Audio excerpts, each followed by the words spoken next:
السلام علیکم. Tonight with شاہین میں ہوں سید شاہین. آج میں ربیع الاول کے مہینے ماہ مقدس کے حوالے سے ایک اہلیہ پاکستان کے خوشخبری دینا چاہتا ہوں.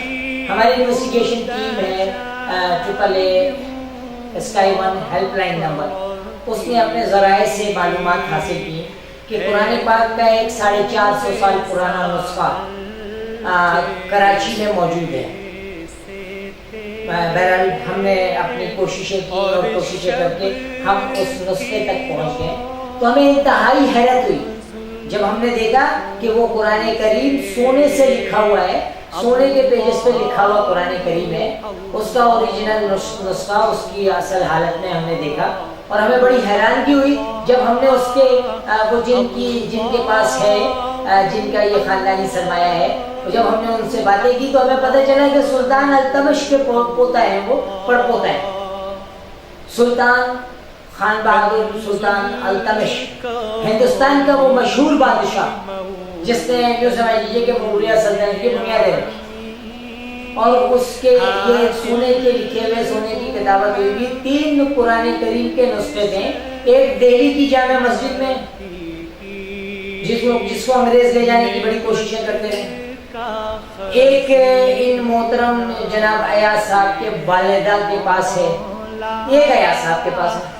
ہم نے وہ قرآن کریم کا نسخہ دیکھا.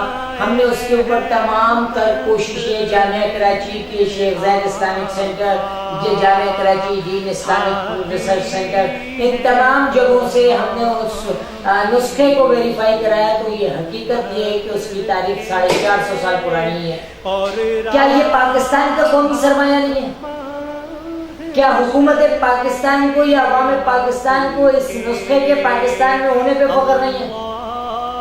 بحیثیت مسلم, بحیثیت امت مسلمہ کے ہم مسلمان لوگ اس بات پہ فخر کر سکتے ہیں کہ ہمارے پاس 450 سال پرانا قرآن کا وہ نسخہ موجود ہے جو بادشاہ التمش کے گھر سے, یعنی اس کے خاندان میں ہے, اس کے خاندان میں ہے.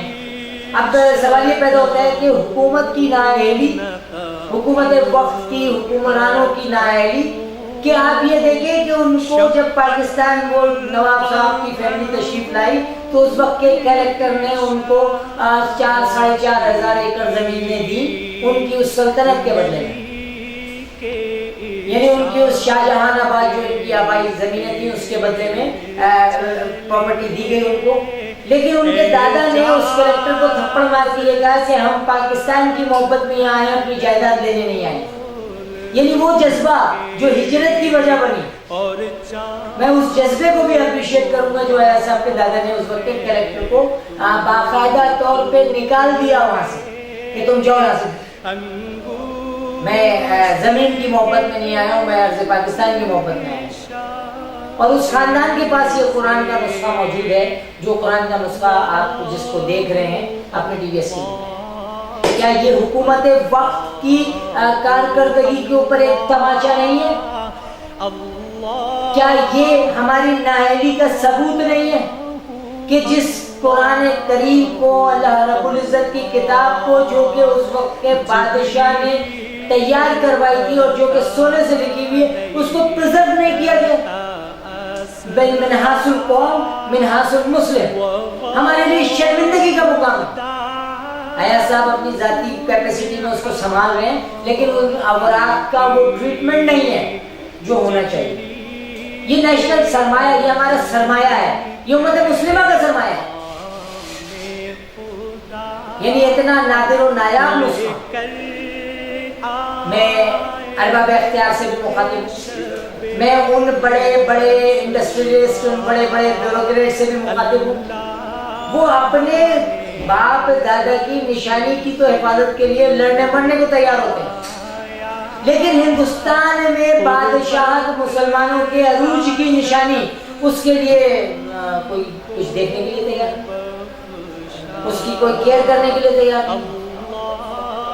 یہ جو نسخہ آپ اپنے ٹی وی اسکرین پہ دیکھ رہے ہیں یہ منوان سچا ہے, یہ بالکل وہ چیز ہے کہ جو اس وقت کے التمش نے تیار کروائی تھی، شاہ جہاں کے پاس رہا اور پھر وہ نسل در نسل ہوتے ہوتے ان کی والدہ ماجدہ کے پاس آیا، اور پارٹیشن سے پہلے انگریز سرکار نے یہ ایک نسخہ جو ہے وہ دہلی کی جامع مسجد میں کی، وہاں سے اس کو انگلینڈ بھیجنے کی کوشش کی، لیکن مسجد کمیٹی نے ریسرچ کیا، سپریم کورٹ آف انڈیا میں کیس گیا، وہ قرآن کریم کا نسخہ ابھی موجود ہے دہلی کی جامع مسجد میں، اور ہمارے پاس دو نسخے ہیں ایک جیسے، لیکن ہم نے ان کی قدر نہیں۔